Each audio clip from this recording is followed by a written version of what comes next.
90 రోజుల కోర్సు పూర్తి చేస్తే చాలు 100% ప్లేస్మెంట్ సపోర్ట్ తో సాఫ్ట్వేర్ జాబ్ మీ సొంతం. వెంటనే కోడ్ జ్ఞాన్ డెస్టినేషన్ ని సంప్రదించండి.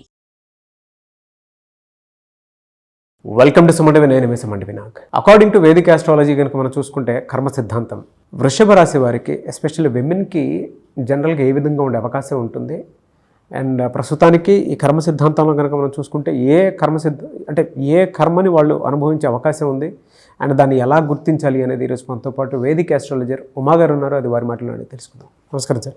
నమస్తే నాగరాజ్ గారు. సార్, కర్మ సిద్ధాంతం ప్రకారం కనుక మనం చూసుకుంటే ఎన్ని కర్మలు ఉంటాయి, మనకు పలానా కర్మ ఉంది ఏ విధంగా తెలుస్తుంది, ఎస్పెషల్లీ వృషభ రాశి వారికి ఏ విధంగా ఉంది? నాగరాజ్ గారు, ముఖ్యంగా కర్మ అనేటువంటి విషయం మనం మాట్లాడుతున్నామంటే దాంట్లో 3 రకాలుగా విభజించబడిందండి. సంచిత కర్మ అంటారు మొదటిది. అంటే మనం ఏదైతే జన్మల నుంచి మనం చేసినటువంటి పాపం ఉంటుందో, గతంలో మనం చేసినటువంటి పాపం ఉంటుందో, అది గతంలో అంటే పాస్ట్ డేస్ అవ్వచ్చు, లేకపోతే పూర్వ జన్మలు అవ్వచ్చు, కోటి జన్మల నుంచి చేసేటువంటి పాపాలు కానీ, మన వంశపారంపర్యంగా వచ్చేటువంటి పాప దోషాలు కానీ ఏమైనా ఉంటే, శాపాలు కానీ ఏమైనా ఉంటే, అవన్నీ కూడా సంచిత కర్మనే అంటారు. మన వంశపారంపర్యంగా వచ్చేటువంటిది మనం ఎందుకు అనుభవించాలి, నేను చేయని తప్పని చాలామంది అనుకుంటూ ఉంటారు నాగరాజు గారు. ఉదాహరణకి మనకి కార్తీక పురాణంలో ఒక కథ ఉంటుంది. ఏమిటనంటే, ఒక మహారాజు తన కూతుర్ని డబ్బు కోసం వేరే వరుడికి అమ్మినప్పుడు ఆ మహారాజు చనిపోయిన తర్వాత తన 7వ తరమైనటువంటి గొప్ప మహారాజు అతను, ఆ 7వ తరం మహారాజు ఏ పాపము చేయనటువంటి వాడు స్వర్గంలో ఉంటే అతన్ని కూడా తీసుకుని నరకంలో పెడతారు. నేనేం తప్పు చేశానయ్యి, అంతకాలం తర్వాత స్వర్గంలోంచి మళ్ళీ నరకంలోకి తీసుకువెళ్ళారంటే, నీ 7వ తరంలో పుట్టినటువంటి మహారాజు దరిద్రంతో బాధపడుతూ డబ్బు కోసం తన కూతుర్ని అమ్మేశాడు, అందుకోసం నిన్ను కూడా తీసుకెళ్ళి లోపల పెట్టామని చెప్తారు. అంటే మనకు ఆ కర్మ అనుభవించే యోగం ఉంది కాబట్టే మన 7వ తరంలో ఆ మహారాజు జన్మించాడు. ప్రతిదీ కూడా ఒక ఇంటర్ లింక్ ఉంటుంది నాగరాజు గారు. అదేవిధంగా మనకు ఆ కర్మ అనుభవించే యోగం ఉంది కాబట్టే మనం మన తల్లి కడుపున, మన తండ్రి కడుపున, మన యొక్క ఫ్యామిలీ వాళ్ళకి సంబంధించిన దాంట్లోనే మనం పుడతాం. రుణానుబంధ రూపేణ పశుపతే సుతాలయ అంటారు. తప్పకుండా ఆ కర్మని ఎవరైనా అనుభవించాల్సిందే, మీరైనా నేనైనా ఎవరు అతీతులు కాదు. అయితే ఈ సంచిత కర్మ వల్ల వచ్చేటువంటివి, ఇప్పుడు మన జీవితంలో పడేటువంటి కష్టాలన్నీ కూడా సంచిత ప్రారబ్ధ కర్మ వల్ల వస్తూ ఉంటాయి. మనం పూర్వజన్మ పాపము లేదా ఇప్పుడు చేసుకునేటువంటి పాపము, అయితే దీన్ని సంచిత కర్మ అంటారు. ఇక రెండవది ప్రారబ్ధ కర్మ అని ఉంటుంది. అంటే మనం ఈ జన్మలో మన చేతులారా మనం చేసుకునేటువంటి పాపాలు, స్వయంకృత అపరాధాలు అవ్వచ్చు, ఏదైనా అవ్వచ్చు. మనకి ఉద్యోగం వస్తుంది, మనం చదవట్లేదు, మనం ఒక కర్మ ప్రతి కర్మకి కూడా రిఫ్లెక్షన్ ఉంటుంది నాగరాజు గారు, ఖచ్చితంగా కనబడుతుంది. ఇప్పుడు ఎవరు చూడట్లేదు కదా, నేను ఒక దొంగతనం చేశాను అనుకోండి, అది ప్రారబ్ధ కర్మ. ఇప్పుడు ఈ జన్మలో ఇప్పుడు నేను చేసేటువంటి ప్రారబ్ధ కర్మ ఖచ్చితంగా ఏదో రోజు అది నాకు ఎఫెక్ట్ కొడుతుంది. అది ప్రారబ్ధ కర్మ. అది నేను ఇలా తెలుసో తెలియక నిప్పును ముట్టుకున్నాను అనుకుని కాలుతుందా లేదా, అదే ప్రారబ్ధ కర్మ. మనం ఏం చేస్తున్నామో దానికి అదే జన్మలో మనం అనుభవిస్తున్నామంటే అది ప్రారబ్ధ కర్మ. అయితే ఇక మూడవది ఆగామి కర్మ అని ఉంటుంది. అంటే ఏదైతే సంచిత కర్మ ఉందో, అంటే సంచిత కర్మ మనం ఎన్నో జన్మల నుంచి చేసిన పాపం అంతా ఒకేసారి మన మీదకి రాదండి. ఈ జన్మలో ఎంతైతే అనుభవించాలో అదంతా అనుభవిస్తూ ఉంటాం.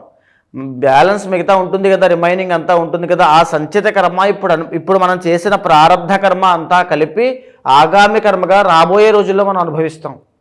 దీన్ని ఆగామి కర్మ అంటారు.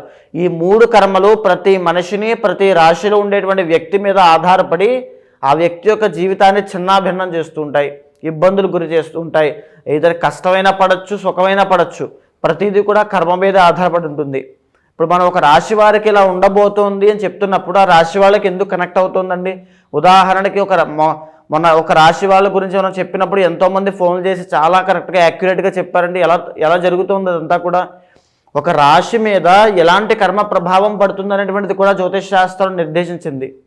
దాని ఆధారంగానే ఆ రాశి వాళ్ళకి ఎప్పుడు ఎలాంటి సమస్యలు వస్తున్నాయో మనం క్లారిటీగా చెప్పొచ్చు.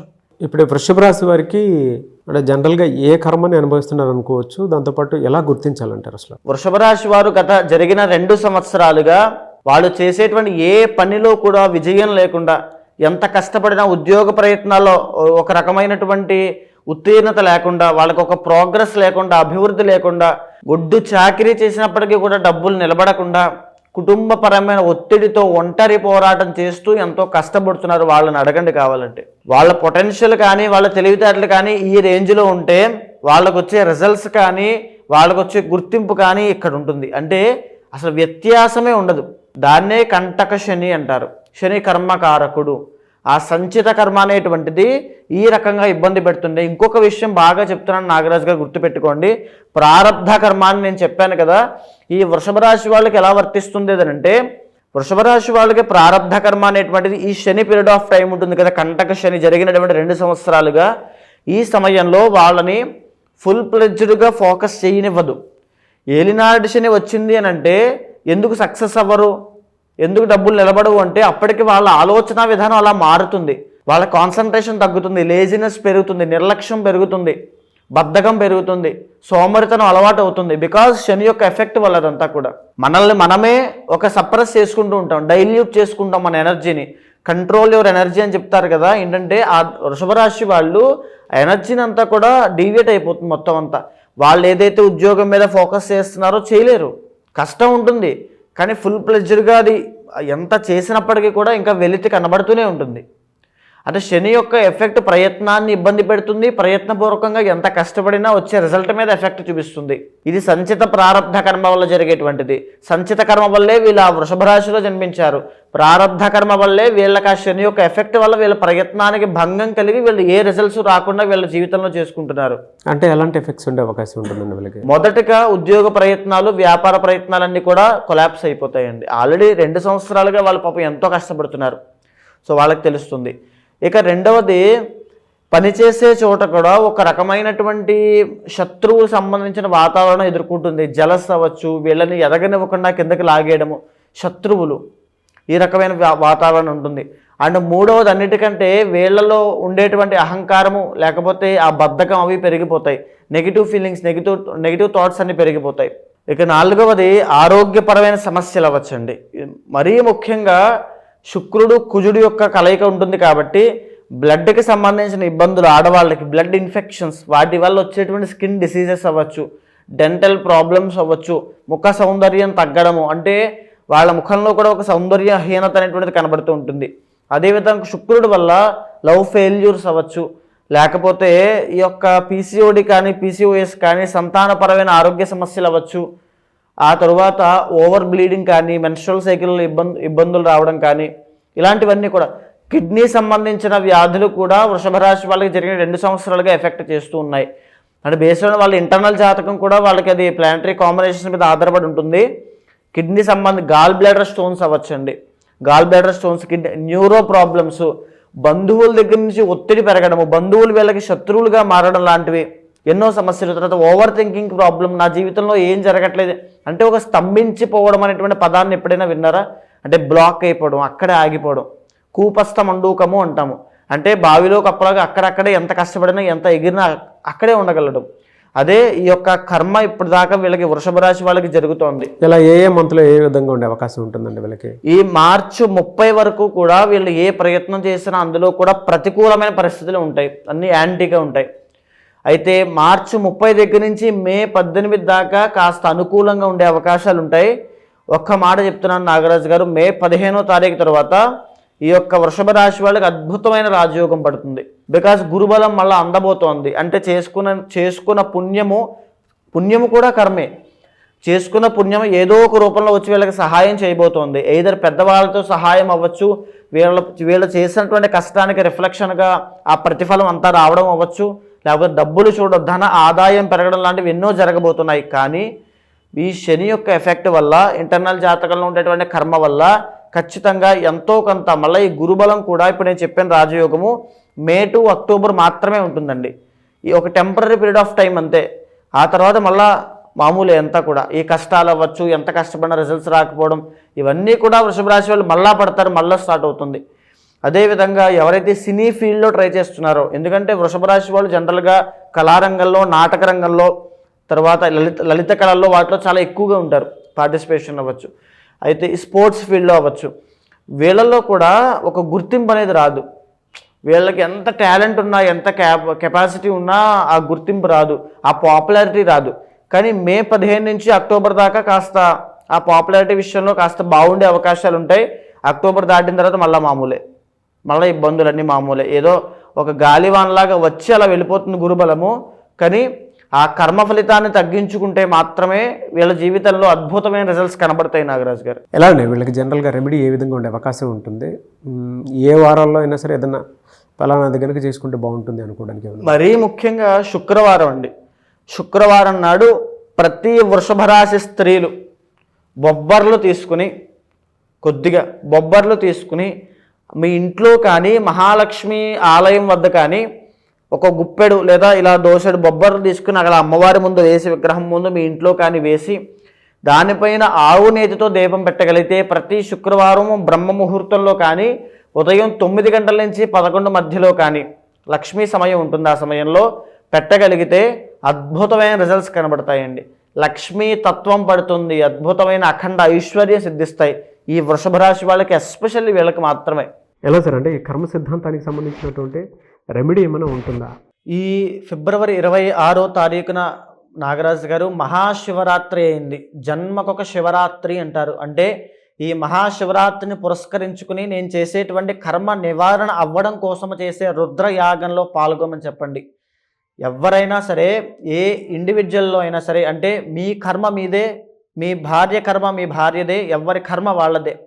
ఎవరైతే రుద్రయాగంలో పాల్గొంటారో వాళ్ళు జన్మలతో చేసినటువంటి సంచిత కర్మ అయినా, వాడు తెలుసో తెలియకో ఈ జన్మలో ఏదో తెలియని పాపం చేసినటువంటి ప్రారబ్ధ కర్మ వల్ల వచ్చే కష్టాలైనా తొలగిపోతాయి. ఉదాహరణకి ఒక వ్యక్తి ఉంటారండి, ఎంతో సంపాదిస్తూ ఉంటాడు, కానీ ఒక్క రూపాయి కూడా నిలబడదు. అవన్నీ కూడా ఇంట్లో ఉండేటువంటి వాళ్ళ ఆరోగ్య సమస్యలకి, వాళ్ళ చదువులకి, వాళ్ళ కష్టాలకి, వాళ్ళ కోరికలకి అన్నీ దానం చేస్తూనే ఉంటాడు. శ్రమదానం అవుతుంది, అన్నీ అయిపోతూనే ఉంటే జీవితం సొలసిపోతుంది తప్ప అతను ఏమాత్రం అనుభవించలేడు. అది కూడా ఒక కర్మే. జీవితాంతము మనశ్శాంతి లేకుండా అందరి కోసం కష్టపడడం కూడా ఒక కర్మే. ఎంత సంపాదన ఉన్నప్పటికీ కూడా తినడానికి తిన్న తర్వాత అరగకపోవడము, ఆ డయాబెటీస్ అవ్వచ్చు, బీపీ అవ్వచ్చు, ఇవన్నీ కూడా ఎక్కడి నుంచి వస్తున్నాయండి? సంచిత ప్రారబ్ధ కర్మల వల్లే వస్తున్నాయి. ఎప్పుడైతే కర్మ అనేటువంటిది నాశనం అవుతుందో ఆరోగ్యపరంగా ఒక మెరుగైన జీవితం ఉంటుంది. అదేవిధంగా ఒక మ్యారీడ్ లైఫ్లో ఇబ్బందులు వస్తున్నాయి, మాంగళ్య దోషం ఎందుచేత వస్తుంది అంటే సంచిత కర్మ వల్లే వస్తుంది. ఆ సంచిత కర్మ పోతేనే ఈ మాంగళ్య దోషం పోతుంది. 33 సంవత్సరాల దాకా వివాహం కావట్లేదు అంటే ఎందుచేత కావట్లేదు అంటే సంచిత కర్మ వల్లే కావడం లేదు. ఎప్పుడైతే కర్మ అనేటువంటిది నాశనం అవుతుందో, మూలమైనటువంటి కర్మ నాశనం జరిగినప్పుడు ఎలాంటి కోరికలు తీరాలన్నా తీరుతాయి, ఎలాంటి సమస్యలు పోవాలన్నా పోతాయి. మీరు ఇప్పుడే అన్నారు యజ్ఞాలు, యాగాలు, హోమాలు లాంటి లేదంటే పూజలు చేస్తే కర్మ నాశనం అవుతుంది అని. అండ్ ఇందాక ఒక మాట కూడా అంటం జరిగింది, కర్మను అనుభవిస్తేనే పోతుంది అని. అవునండి, అనుభవిస్తేనే పోతుంది అని చెప్పేసి అంటూ ఉన్నారు. అంటే పూజలు, యాగాలు చేస్తే నాశనం చేయొచ్చు అని చెప్పి, కర్మను నాశనం చేసేయచ్చు అని చెప్పేసి అంటూ ఉన్నారు. ఎలా అది? ఇక్కడ ముఖ్యంగా నాగరాజు గారు చాలామందికి ఉన్నటువంటి సందేహమే ఇది. అంటే కర్మ అనేటువంటిది అనుభవిస్తేనే పోతుంది కదా, మన కర్మ మనం అనుభవించాలి, కానీ పూజలు చేస్తే ఎందుకు పోతుంది అని చాలామంది అనుకుంటూ ఉంటారు. ఉదాహరణకి ఒక మార్కండేయుడు అనేటువంటి ఒక మహాశివభక్తుడు, ఆయనకి 8 సంవత్సరాల వయసుంది. ఆయన శివుడికి విపరీతమైనటువంటి ఆరాధన అంటే అభిషేకం చేస్తూ స్వామి యొక్క తపస్సులో, స్వామి యొక్క భక్తిలో ములిగి ఉన్నప్పుడు ఆయన యొక్క ఆయుష్ అనేటువంటిది కంప్లీట్ అయిపోయింది. యమధర్మరాజు అంటే ప్రాణం తీసేటువంటి యమధర్మరాజు యమపాశంతో సహా వచ్చి, నాయన మార్కండేయ బయటికి రా, నీ ఆయుష్ పూర్తయిపోయింది, నీ ప్రాణం తీసుకెళ్లేటువంటి సమయం ఆసన్నమైంది, నువ్వు బయటికి రా అని పిలిస్తే, నేను రాను, నా పూజ శివ పూజ అయ్యేంత వరకు నేను బయటికి రాను అంటాడు. ఓకే, శివ పూజ ఎప్పుడు అవుతుంది అని యమధర్మరాజు అడిగితే, నా తల్లిదండ్రులు ముక్తికి వెళ్ళేంత వరకు కూడా నా శివ పూజ అవ్వదు అని చెప్తాడు. అయితే ఇలాంటి ఆటలన్నీ సాగవు, నీ ఆయుష్ కంప్లీట్ అయిపోయింది, నువ్వు శివుడి దగ్గర ఉంటే ఏంటి, ఎవరి దగ్గర ఉంటే ఏంటి అని చెప్పి ఆ యమపాశాన్ని విసురుతాడు. అప్పుడు మార్కండేయుడు భక్తితో శివుణ్ణి ఆలింగనం చేసుకుని చంద్రశేఖర చంద్రశేఖర చంద్రశేఖర పాహిమామని చంద్రశేఖరాష్టకం పాడితే, శివుడు శివలింగంలోంచి ఉద్భవించి ఎడంకాలతో యమధర్మరాజుని గుండెల మీద ఒక్క తన్నుతాడు. నా భక్తుణ్ణి నువ్వెవడరా ముట్టుకోవడానికని అని తన్ని ఆ మార్కండేయును చిరంజీవిగా చేస్తాడు. ఈ సృష్టి ఉన్నంత కాలము నువ్వు బ్రతికే ఉంటావు, నిన్ను ఆపేవాళ్ళు లేడని. ఇక్కడ ఈ కథలో కనిపించేటువంటి మార్కండేయుడు జీవుడు, వచ్చినటువంటి యమధర్మరాజు కర్మ, వచ్చినటువంటి శివుడే మన భక్తి, మనం చేసేటువంటి పూజ. అంటే ఈ మార్కండేయుడికి ఏదైతే తన సంచిత పాపకర్మ వల్ల ఆయుష్ అయిపోయిందో, ఆ కర్మ వల్లనే ఆయుష్ తీయడానికి యమధర్మరాజు వచ్చాడు. ఏదైతే ప్రారబ్ధ కర్మ అంటే ఇప్పుడు తను చేసుకునేటువంటి భక్తి, ఆ పూజ, ఆ యొక్క స్వామి యొక్క కటాక్షం ఏదైతే ఉందో, స్వామి ఆ భక్తి రూపంలో వచ్చి కర్మని నాశనం చేసిందా చేయలేదా? అవును. భక్తి అనేటువంటి ఒక మాధ్యమంగా మారి కలియుగంలో ఈ పూజల రూపంలో మన కర్మ అనేటువంటిది నాశనం అవుతూ ఉంటుంది. సో అందుకే మీరు 26న కర్మ నివారణ అవ్వడం కోసం రుద్రయాగం అనేటువంటి చేయడం జరుగుతోంది. ఎవ్వరు పాల్గొన్నా సరే వాళ్ళందరికీ కూడా సంచిత ప్రారబ్ధ కర్మ పోయేటట్టుగా ఆ రుద్రయాగంలో సంకల్పం చెప్పడం వల్ల ఏదైతే ఒక మనిషి ఆ మోయలేనటువంటి కర్మ బరువు ఉంటుందో దానిని ఆ తక్షణ మరుక్షణం నుంచి ఆ కర్మ అనేటువంటిది నాశనం అయిపోతుంది. సో ఎవరన్నా అప్రోచ్ అవ్వాలి అనుకుంటే ఎలా అండి? మీకు కింద కనిపించేటువంటి నెంబర్కి కాంటాక్ట్ అయితే మా వాళ్ళు మీకు పూర్తిగా వివరాలన్నీ ఇస్తారు. దానికి సంబంధించిన వివరాలన్నీ కూడా చెప్తారు. ఖచ్చితంగా కాంటాక్ట్ అవ్వండి. ఏ విషయాలు కూడా, ఏ నియమాలు పాటించాలి, ఏ మంత్రజపం చేయాలో కూడా స్వయంగా నేనే చెబుతాను. ఎనివే సార్, థ్యాంక్ యూ అండి. థ్యాంక్ యూ సో మచ్ అమ్మ గారు. నమస్తే. చూసారు కదండి వీడియో. ఈ వీడియోపై మీ అభిప్రాయాన్ని కమెంట్ బాక్స్లో పోస్ట్ చేయండి. అండ్ ముఖ్యంగా మీరు కనుక 26న అది కూడా మహాశివరాత్రి రోజు జరిగేటువంటి రుద్రయాగంలో పాల్గొనాలి అనుకుంటే స్క్రీన్ మీద మీకు కాంటాక్ట్ నెంబర్ కనిపిస్తుంది ఉమా గారిది. దానికి మీరు కాల్ ఆర్ మెసేజ్ వాట్సాప్ చేసి ఆ ప్రాసెస్ ఏంటో తెలుసుకోవాలి అనుకుంటే కూడా తెలుసుకోవచ్చు. లేదా మీరు డైరెక్ట్గా రుద్రయాగంలోకి పాల్గొనాలి అనుకున్నా కూడా డీటెయిల్స్ కోసం స్క్రీన్ మీద కనిపిస్తున్న నెంబర్ సంప్రదించండి. అండ్ ఈ వీడియో లైక్ చేయండి, షేర్ మాత్రం తప్పకుండా చేయండి. ఇలాంటి మరిన్ని వీడియోస్ కోసం మా ఛానల్ ఫాలో అవ్వండి. Thank you.